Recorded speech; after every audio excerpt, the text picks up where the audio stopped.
Good morning, my dear students. Today topics in colligative properties, last topics diffusion. colligative properties के अंदर जो last property है वो है डिफ्यूजन. मैंने इससे पहले colligative properties के 4 प्रॉपर्टीज मैंने कंप्लीट करवा दी है. क्या करवा दी? 4 प्रॉपर्टीज कंप्लीट करवा दी है. Relative logging in vapour pressure, elevation of boiling point और डिप्रेशन इन फ्रीजिंग पॉइंट. आज जो चल रहा है वो अपने पास है डिफ्यूजन. ठीक है. अब इस डिफ्यूजन के अंदर चेक करना अपने को कि डिफ्यूजन होता क्या है. तो इसके अंदर देखो भाई, डिफ्यूजन अपने छोटे छोटे स्मॉल डेफिनेशन है वो देखें. एक तो होता है डिफ्यूजन, एक होता है ऑस्मोसिस.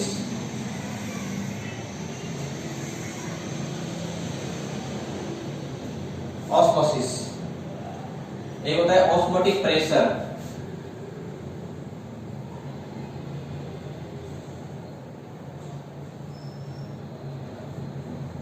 ये 3 डेफिनेशन अपने सिलेबस के अंदर है. ठीक है. तो देखते हैं क्या होता है one by one. Diffusion means होता है कि भाई आपके पास जो मॉलिक्यूल्स हैं, मॉलिक्यूल्स वो मूव करें हाई कंसंट्रेशन टू डिफ्यूज होने चाहिए. डिफ्यूज का मतलब अपने आप जाने चाहिए, अपने आप क्या होने चाहिए. जैसे आपने वाटर देखा, water high altitude to low altitude, हमेशा वाटर जो होता है उसका जो बहाव जो होता है ना, वो जो रन करता है वाटर, वो कौन सी साइड की तरफ फ्लो करता है, वो अपनी high potential to low potential की तरफ क्या करता है वाटर मूव करेगा या फिर वहां से वो फ्लो करेगा. यहां पर भी कुछ ऐसा ही है. डिफ्यूजन मीन्स होता है कि आपके पास जो ले रखा है, आपने कोई भी सॉल्यूशन ले रखा है, उस सॉल्यूशन के अंदर आपके पास जो हाई कंसंट्रेट वाला जो सॉल्यूशन है उससे किसके अंदर मूव करेगा, लो कंसंट्रेट वाले सॉल्यूशन के अंदर मूव करेगा. ये स्पेशल याद रखना है. तो कौन सी साइड से कौन सी साइड के अंदर मूव करता है, high concentration to low concentration. तो मॉलिक्यूल जो होंगे high concentration to low concentration, molecules move from high concentration to low concentration is called diffusion. जो सॉल्यूशन के अंदर जो मॉलिक्यूल्स होंगे वो हाई कंसंट्रेशन से लो कंसंट्रेशन की तरफ मूव करेंगे तो उसे क्या बोला जाएगा, डिफ्यूजन. इसका अपोजिट होता है ऑस्मोसिस. ऑस्मोसिस के अंदर क्या होगा कि ये उल्टा होता है. इसके अंदर क्या होता है, उल्टा होता है, एकदम इन्वर्ट होगा. आप जो सोलवेंट यूज में लेंगे, यहां पर मैं सोलवेंट यूज में ले रहा हूं, नॉट सोल्यूट. सोलवेंट की क्वांटिटी ज्यादा होगी. सोलवेंट यूज में लिया, low concentration to solvent move करें कौन सी साइड से कौन सी side, low concentration solution to high concentration solution.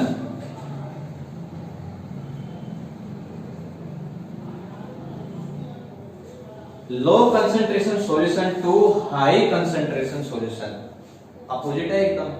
Diffusion तो high concentration to low concentration, molecules move from high concentration to diffuse from high concentration to low concentration is called diffusion. And osmosis, low solvent molecules are move to low concentration to high concentration solution is called osmosis. osmosis इस diffusion का एकदम invert होगा. इस solvent के जो particles molecules होंगे जो low concentration to high concentration solution की तरफ यदि मूव कर रहे हैं तो उसको क्या बोला जाएगा, ऑस्मोसिस. और हाई टू लो जा रहे हैं तो उसे क्या बोला जाएगा, मॉलिक्यूल्स हाई कंसंट्रेशन सॉल्यूशन से कौन सी साइड के अंदर जाए, लो कंसंट्रेशन सॉल्यूशन की तरफ मूव करें तो उसे क्या बोला जाएगा, डिफ्यूजन. क्या बोला जाएगा, डिफ्यूजन. देखो कुछ मैं एक डायग्राम बना रहा हूं, डायग्राम के अंदर ध्यान से देखना है. मैंने ये एक कंटेनर लिया और इस कंटेनर के अंदर मैंने सॉल्वेंट, ये यहां पर मैंने एक इस टाइप की कोई ईट यूज में ले ली.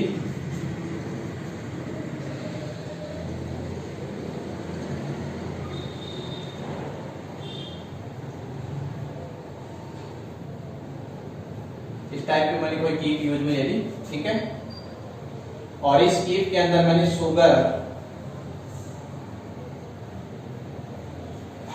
मैंने इसके अंदर डाल दिया है।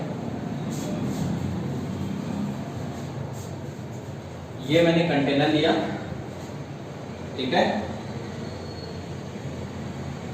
और ये मैंने कोई एक इंस्ट्रूमेंट ले लिया, इसके अंदर मैंने क्या फिल कर दिया, शुगर।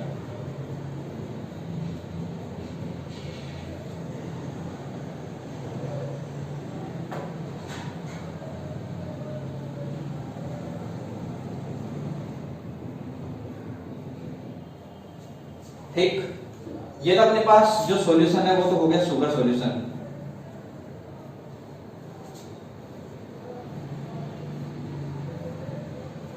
और ये जो अपने पास है ये है सॉल्वेंट।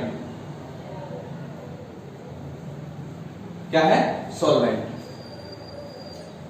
इस जो शुगर सॉल्यूशन है इसकी जो कंसंट्रेशन है वो कैसी है? High concentration. भाई सीधी सी बात है, इसके अंदर शुगर सॉल्यूशन, पहले अपने पास सॉल्वेंट था, उसके अंदर मैंने शुगर क्या कर दिया, ऐड कर दिया, उसकी कंसंट्रेशन जाहिर सी बात है ज्यादा हो गई, तो मैं क्या बोलूंगा, हाई कंसंट्रेशन। और सॉल्वेंट के पास अपने पास क्या है, लो कंसंट्रेशन।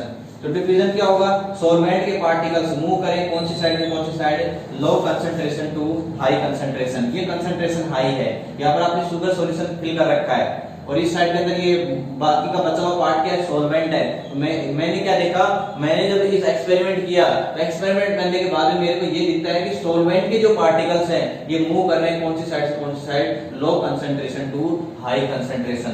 सॉल्वेंट के पार्टिकल्स कौन सी साइड से कौन सी साइड मूव कर रहे हैं, low concentration to high concentration की साइड में क्या कर रहे हैं, मूव कर रहे हैं, ठीक है। और जब इस साइड के अंदर मूव कर रहे हैं तो हम बोलेंगे ये जो प्रोसेस जो है जिसके अंदर सॉल्वेंट के पार्टिकल जा रहे हैं कौन सी साइड से कौन सी साइड के अंदर, low concentration to high concentration. तो इस टाइप का जो प्रोसेस होगा उस प्रोसेस को क्या बोला जाएगा, ऑस्मोसिस। क्या बोलेंगे इसे, ऑस्मोसिस।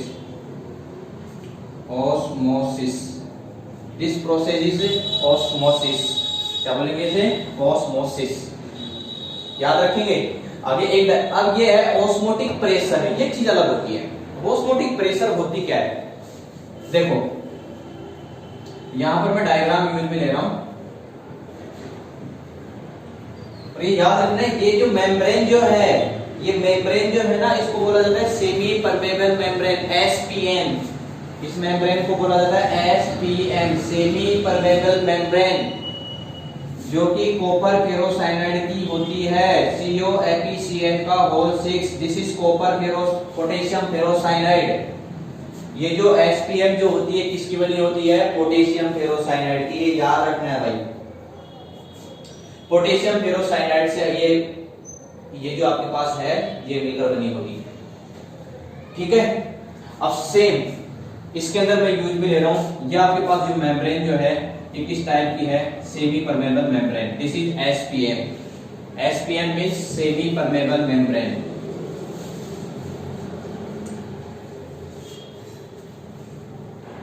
SPM। इस जगह मैं पिस्टन यूज में ले रहा हूं,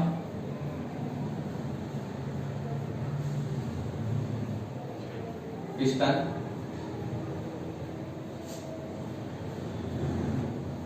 इस साइड के अंदर मैं पिस्टन यूज में ले रहा हूं,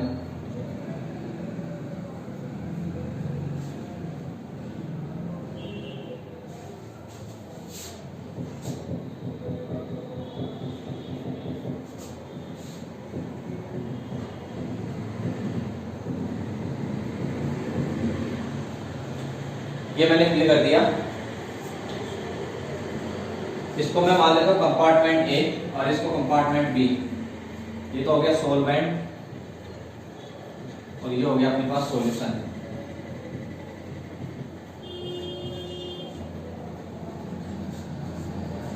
सॉल्यूशन आपको पता है सॉल्यूशन बनता कैसे है, सॉल्यूशन के अंदर शुगर वगैरह डाले या फिर साल्ट वगैरह डाले तो किसका फॉर्मेशन हो जाएगा, सॉल्यूशन का। सॉल्यूट प्लस सॉल्वेंट आपस में मिक्स होकर किसका फॉर्मेशन करेंगे, सॉल्यूशन, मतलब मिक्सर है। और यहाँ पर जो सॉल्वेंट एकदम प्योर फॉर्म के अंदर है, तो ऑस्मोसिस क्या होगा, ऑस्मोसिस जो होता है सॉल्वेंट के पार्टिकल कौन सी साइड के अंदर मूव करें, सॉल्यूशन वाली साइड के अंदर। ये सॉल्वेंट अपने पास, ये सॉल्वेंट के पार्टिकल कौन सी साइड के अंदर मूव कर रहे हैं, सॉल्यूशन वाली साइड के अंदर, उसे तो क्या बोलते हैं, ऑस्मोसिस। अब ऑस्मोटिक प्रेशर क्या होता है? ऑस्मोटिक प्रेशर, तो याद रखेंगे ये सॉल्वेंट के पार्टिकल्स कौन सी साइड के अंदर मूव कर रहे हैं? सॉल्यूशन वाली साइड के अंदर मूव कर रहे हैं, ये कर रहे हैं move. Solvent particles move from solvent to solution, solvent to solution. तो ये सॉल्वेंट पार्टिकल जब सॉल्यूशन की साइड के अंदर मूव करते हैं, ए कंपार्टमेंट से बी कंपार्टमेंट की तरफ जा रहे हैं, तो जो प्रोसेस यहां हो रही है उसे बोलते हैं ऑस्मोसिस। लेकिन ऑस्मोसिस के अपोजिट मैं क्या कर रहा हूं, यहां से मैं प्रेशर इंक्रीज कर रहा हूं। प्रेशर क्या कर रहा हूं? ये तो एनवायरमेंटली प्रेशर है, 1 एटमॉस्फेरिक प्रेशर। अब यहां प्रेशर मैं इंक्रीज कर रहा हूं। जैसे आप प्रेशर इंक्रीज करेंगे तो ये पिस्टन, पहले तो देखो ये जो था अपने पास सॉल्वेंट, ये इस साइड के अंदर मूव कर रहा था, तो पिस्टन ऊपर की साइड में जा रहा था, 1 एटमॉस्फेरिक प्रेशर था, सेम प्रेशर था। बट ये सॉल्वेंट पार्टिकल्स कौन सी साइड के अंदर मूव कर रहे हैं? सॉल्यूशन वाली साइड के अंदर मूव कर रहे हैं, तो पिस्टन ऊपर की साइड में चला जाएगा ऑस्मोसिस की वजह से। लेकिन अपने को इसको ऊपर नहीं जाने देना, वहीं की वहीं रोके रखना है। तो मेरे को यही नहीं, या फिर प्रेशर लगाओ इसके ऊपर, और प्रेशर लगाओ, और जैसे ही मैंने इसके ऊपर प्रेशर अप्लाई किया, तो प्रेशर अप्लाई करने पर ये जो पार्टिकल्स, या फिर इसको ऐसे कैसे रोके रखो 1 एटमॉस्फेरिक प्रेशर, ये इधर से मूव करेगा पार्टिकल्स, तो पिस्टन ऊपर जाएगा, और पिस्टन को ऊपर जाने नहीं देना है। तो उसके लिए आपको क्या लगाना पड़ेगा? Osmotic pressure. आपको और अदर एक्स्ट्रा प्रेशर की जरूरत पड़ेगी, एक्स्ट्रा प्रेशर यहाँ पर क्या करना पड़ेगा? अप्लाइड करना पड़ेगा। एक्स्ट्रा प्रेशर अप्लाइड करेंगे तो ये जो सॉल्यूशन के, ये जो सॉल्वेंट के पार्टिकल जो है सॉल्यूशन की तरफ जाना रुक जाएंगे। तो हम ऐसे बोल सकते हैं कि सॉल्यूशन एंड सॉल्वेंट के बीच में कौन सी स्टेट आ जाएगी? Equilibrium state. कौन सी स्टेट आ जाएगी? Equilibrium state. इस इक्विलिब्रियम स्टेट पर ही जो फोर्स अप्लाइड हुआ है या जो प्रेशर अप्लाइड हुआ है उसे क्या बोला जाता है? Osmotic pressure. याद रखना है ऑस्मोटिक, ऑस्मोसिस से ही आया है ऑस्मोटिक। ऑस्मोसिस के अंदर क्या होता है? Solvent particles move from A compartment to B compartment, या ऐसे बोल सकते हैं कि particles A move from particles B, but extra force applied या extra pressure applied on B compartment, then solvent particles does not move in solution compartment.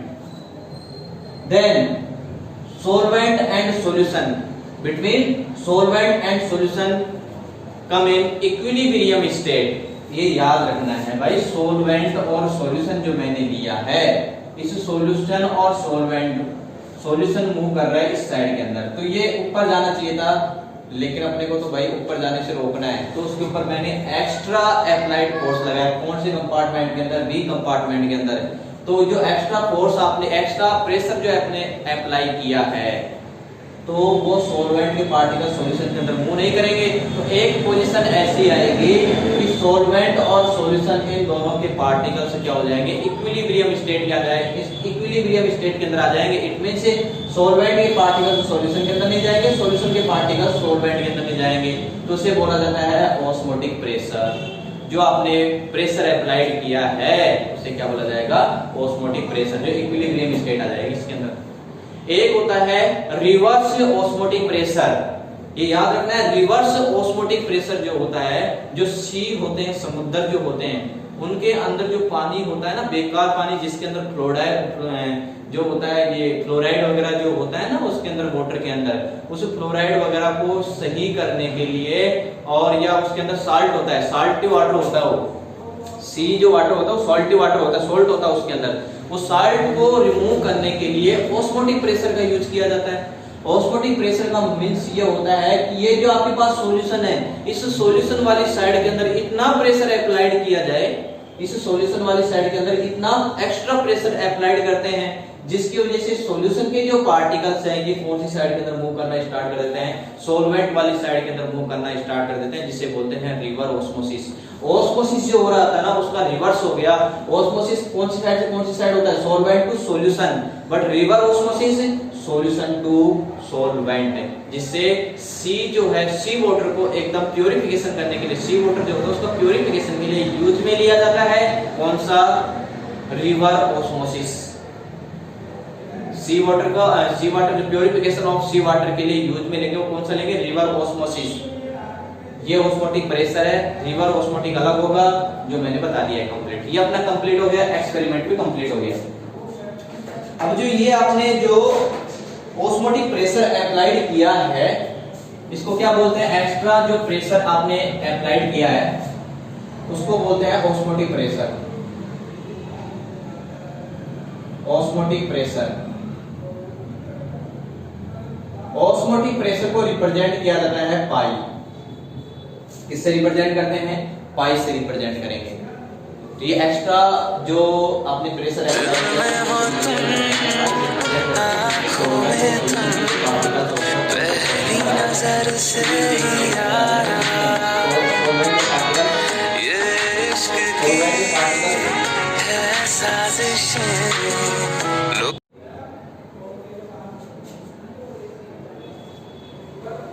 ये जो solvent के जो पार्टिकल्स हैं, क्या सॉल्वेंट के पार्टिकल्स न तो सॉल्यूशन के अंदर क्या करेंगे? मूव करेंगे, और न ही सॉल्यूशन के पार्टिकल्स सॉल्वेंट के अंदर मूव करेंगे। इट मींस ये कौन सी स्टेट के अंदर आ गए? इक्विलिब्रियम स्टेट के अंदर आ गए। कौन सी स्टेट के अंदर आ गए? इक्विलिब्रियम स्टेट के अंदर। तो इस टाइप का जो प्रेशर होगा उसको ऑस्मोटिक प्रेशर बोलेंगे, जिसको पाई से रिप्रेजेंट करते हैं। ओके,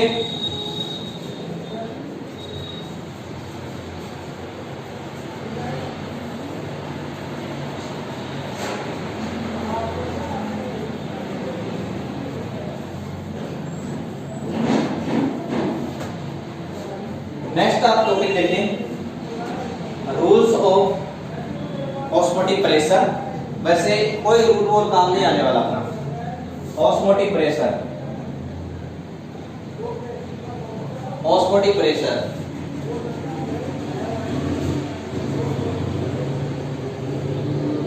ऑस्मोटिक प्रेशर को रिप्रेजेंट करते हैं पाई से। जनरली अपने को फॉर्मूला याद रखना है, पाई इज इक्वल टू होता है CRT। Pi is equal to क्या होता है? CRT। इसमें क्वेश्चन आएगा, कुछ नहीं आएगा। और pi is equal to CRT। ये डिफ्यूजन, ऑस्मोसिस, ऑस्मोटिक प्रेशर, ये अपने को याद रखने में, ये वेरी वेरी इंपॉर्टेंट है। ठीक है, वेरी वेरी इंपॉर्टेंट ये डेफिनेशन जो है। Pi is equal to 1 marks क्या है? क्वेश्चन है, डिफ्यूजन है, osmotic, osmotic pressure, reverse osmosis. Pi is equal to CRT। Pi means osmotic pressure, C means concentration of solution, R means river constant या gaseous constant. तो यहाँ पर solution है, solution constant हो जाएगा। और T for temperature. Pi C means concentration, और concentration का जो फॉर्मूला होगा वो क्या होता है? Numbers of mole of solute upon numbers of volume in solution. Numbers of mole of solute upon volume of solution. C आगे और इसे वो करें तो क्या हो जाएगा? Molecular weight, it means weight of solute upon weight of solvent, molecular weight of solute mb multiply 1000 upon, यहाँ पर अपने पास हो जाएगा V और ये ml के अंदर। तो ये WB upon mb ये तो किसका होगा? सोल्यूट का। और यहाँ पर जो वॉल्यूम लेंगे वो किसका लेंगे? सॉल्यूशन का। ठीक है, तो ये कंसंट्रेशन आ गया अपने पास। तो यहाँ पर क्या करते हैं? n upon V into RT। तो pi is equal to n is equal to क्या होता है? Number weight of solute upon mass number of solute. तो अपने पास हो जाएगा नंबर्स ऑफ मोल की जगह क्या करते हैं? WB upon MB multiply 1000 upon V into क्या हो जाएगा? R into T। ये अपने पास हो जाएगा। ठीक है, आगे देखें, अपने को मॉलिक्यूलर वेट एंड पाई के बीच में रिलेशनशिप चाहिए। ये फॉर्मूला अपने पास आ गया R इनटू T। इसके बीच में रिलेशनशिप आ गई, molecular weight of solute upon osmotic pressure. Relationship between pi osmotic pressure and molecular weight of solute. Molecular weight of solute, ये रिलेशनशिप आ गई। फॉर्मूला बहुत काम का है। हर बार क्वेश्चन के अंदर जो लास्ट ईयर भी इसमें क्वेश्चन आया हुआ था, उससे पहले भी क्वेश्चन आ चुका है। तो pi is equal to CRT का याद रखना है। ये जो C है एक्चुअल के अंदर, ये जो C है एक तरीके से मोलरिटी है। Molarity capital M। जो मोलरिटी का जो फॉर्मूला होगा वही कंसंट्रेशन का होगा। वही क्या होगा? कंसंट्रेशन का। तो कंसंट्रेशन एंड मोलरिटी इन दोनों का फॉर्मूला क्या होगा? सेम होगा, जो मैंने यहाँ पर फॉर्मूला किया है। Pi is equal to CRT। ठीक है, तो ये ऑस्मोटिक प्रेशर हो गया अपना। अब याद रखना है two some importants definition. Isotonic hypertonic और हाइपोटोनिक। आइसोटोनिक मींस होगा कि सॉल्वेंट और सॉल्यूट दोनों के दोनों क्या हो, प्रेशर सेम हो। पाई 1 and pi 2, solvent and solute दोनों के दोनों प्रेशर क्या हो, सॉरी सॉल्यूशन एंड सॉल्वेंट दोनों के both are pressure same is called isotonic. Hypertonic means pi 1 ज्यादा हो जाए पाई 2 से, पाई 1 क्या हो जाए, पाई 2 से ज्यादा हो जाए, हाइपरटोनिक ऐसे बोल देंगे।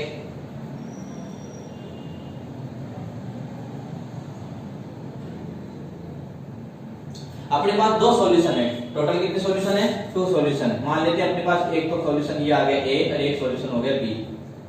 पाई 1 एंड पाई 2 ये दोनों के दोनों सेम है, this means isotonic. Hypertonic, suppose that पाई 1 की वैल्यू ज्यादा है इसके रेस्पेक्ट पाई 2 से, इसका मतलब pressure of solution A is more than pressure of solution B, osmotic pressure solution B, ठीक है। तो ये हो जाएगा इसके रेस्पेक्ट सेकंड अदर जो सॉल्यूशन है उसके रेस्पेक्ट यदि उस सॉल्यूशन का प्रेशर ज्यादा है तो उसे बोला जाएगा हाइपरटोनिक। और एक होता है हाइपोटोनिक, हाइपोटोनिक इसका क्या हो जाएगा, इन्वर्ट हो जाएगा, मतलब क्या हो जाएगा इसका अदर जो आपके पास सॉल्यूशन है उसके रेस्पेक्ट है उस सॉल्यूशन का प्रेशर क्या हो जाए, कम हो जाए, डिक्रीज हो जाए, उसे बोला जाता है hypotonic. Both are same pressure, first and other solution is called isotonic and first solution high osmotic pressure than other solution, this is hypertonic, and first solution osmotic pressure is less than other solution is called hypotonic। Okay, ये hypertonic ये complete हो गया, osmotic pressure भी ये complete हो गया है। आगे जो नेक्स्ट टॉपिक है वो है अपना, एक उससे पहले मैं क्वेश्चन करा देता हूं आपको, ठीक है। क्वेश्चन करा के फिर एब्नॉर्मल मॉलिक्यूलर मास स्टार्ट करेंगे।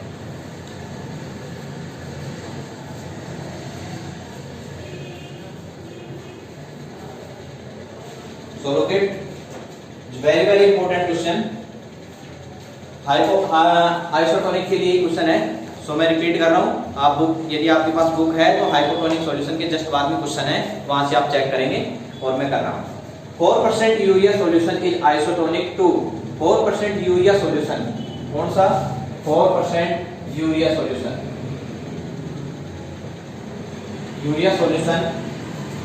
To 12% solution of other organic compound. 12% मैंने लिया, ये अदर ऑर्गेनिक कंपाउंड है,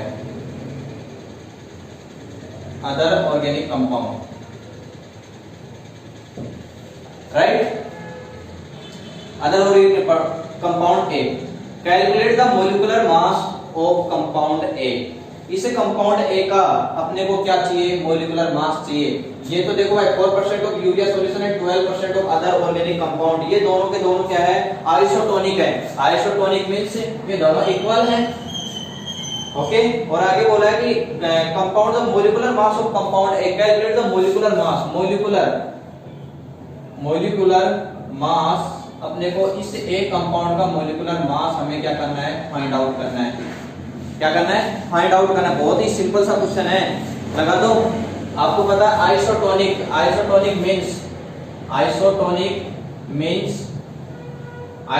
मींस हो गया कि फर्स्ट एंड सेकंड जो सॉल्यूशन है, दो आपके पास सॉल्यूशन है, दोनों सॉल्यूशन का प्रेशर क्या हो गया, सेम। तो पाई 1 इज इक्वल टू क्या करते हैं, पाई 2, और पाई का फॉर्मूला क्या होता है, CRT इज इक्वल टू क्या हो जाएगा, CRT। आपको पता है रिडबर्ग कांस्टेंट और temperature 8.314, temperature 273 kelvin, temperature 298 kelvin temperature, ये और ये दोनों के दोनों सेम है।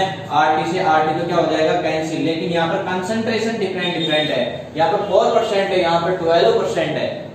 तो ये C1 और C2 की वैल्यू क्या आएगी, यहाँ पर डिफरेंट आएगी, ठीक है। तो C1 मोलिरिटी का फॉर्मूला लगा दो, मोलिरिटी इक्वल टू क्या होता है, weight upon molecular weight multiply 1000 upon VML is equal to, यहाँ पर ये तो किसका हो गया, 5% का हो गया, ठीक है। और 10% का क्या हो जाएगा, W upon M molecular weight multiply 1000 upon VML, और ये किसका हो गया, 10% का हो गया, 12%, ये कर दिया मैंने 12%, राइट। 1000 से 1000 तो कैंसिल हो जाएगा। वॉल्यूम हमें दे नहीं रखा है, क्वेश्चन के अंदर गिवन ही नहीं है, इट मींस आइसोटोनिक है। आइसोटोनिक मींस दोनों के दोनों वॉल्यूम सेम है, वॉल्यूम नहीं दे रखा है तो वॉल्यूम कैंसिल कर दो। बट वेट और मोलिकुलर वेट दोनों का डिफरेंट डिफरेंट है। ये तो हमें फाइंड आउट करना है, 12% का तो फाइंड आउट करना है मोलिकुलर मास, ये तो फाइंड आउट करना है, इसको तो x मान लें। तो ये कर दिया मैंने W/x इज इक्वल टू ये W/mw, राइट। तो ये कर दिया मैंने। अब आपको पता है कि W की वैल्यू कितनी तरीके 4% सॉल्यूशन 4 कर दें, 4% हटा दो 4 ग्राम हो गया, ठीक है। Molecular weight of urea, urea का मोलिकुलर वेट तो सबको पता है NH2CO NH2 NH2CO NH2, check कर लो। नाइट्रोजन, नाइट्रोजन कितने हो गए टोटल 28, भाई ये हो जाएगा N2 और COH4, चलो तो 1 नाइट्रोजन का कितना होगा 14, तो 28 प्लस 1 का 12 कार्बन, 12 हो गया कार्बन का मोलिकुलर मास, ऑक्सीजन का 16 और हाइड्रोजन का 4, तो कितना होगा टोटल 6 और 4 10, 10 और 2 12, 12 और 8 20, 2 2 3 4 5 6, टोटल कितना हो गया 60, तो 60 से डिवाइड कर दें, इज इक्वल टू W कितना देगा 12%, 12 ग्राम कर दो अपॉन x, कैंसिल ही तो करना है, तो ये 4 3 टाइम्स बाद चला जाएगा, इसको इससे मल्टीप्लाई कर दो तो x इज इक्वल टू कितना हो जाएगा 180 ग्राम, x इज इक्वल टू क्या हो जाएगा 180 ग्राम। तो अपने पास मोलिकुलर वेट कितना आ गया 180 ग्राम आ गया। अरे बात समझ में आई क्या? तो ये 180 ग्राम आ गया। Is very very important question है, बहुत इंपॉर्टेंट क्वेश्चन है। जैसे मैंने किया है वैसे ही अपने को करना है, इसी टाइप का कोई भी क्वेश्चन हो आप सोल्व इजीली कर पाएंगे। ओके, एक क्वेश्चन और है वो मैं बता देता हूं।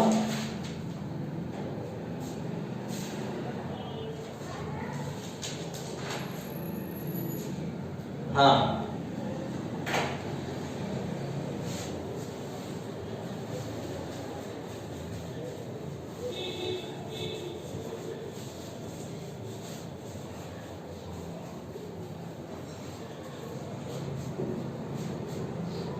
ओके, ये क्वेश्चन आया हुआ एग्जाम के अंदर है, ध्यान से देखेंगे इस क्वेश्चन को।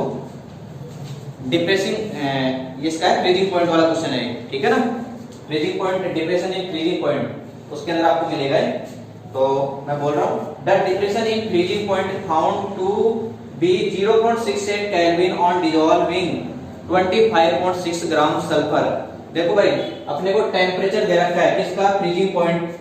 फ्रीजिंग पॉइंट इज KF की वैल्यू दे रखी है अपने को, या TF की वैल्यू दे रखी है, TF की वैल्यू दे रखी है कितनी, डेल्टा TF फ्रीजिंग पॉइंट है, फ्रीजिंग पॉइंट दे रखा है और दे कितना रखा है 0.68 केल्विन, 0.68 केल्विन, ठीक है।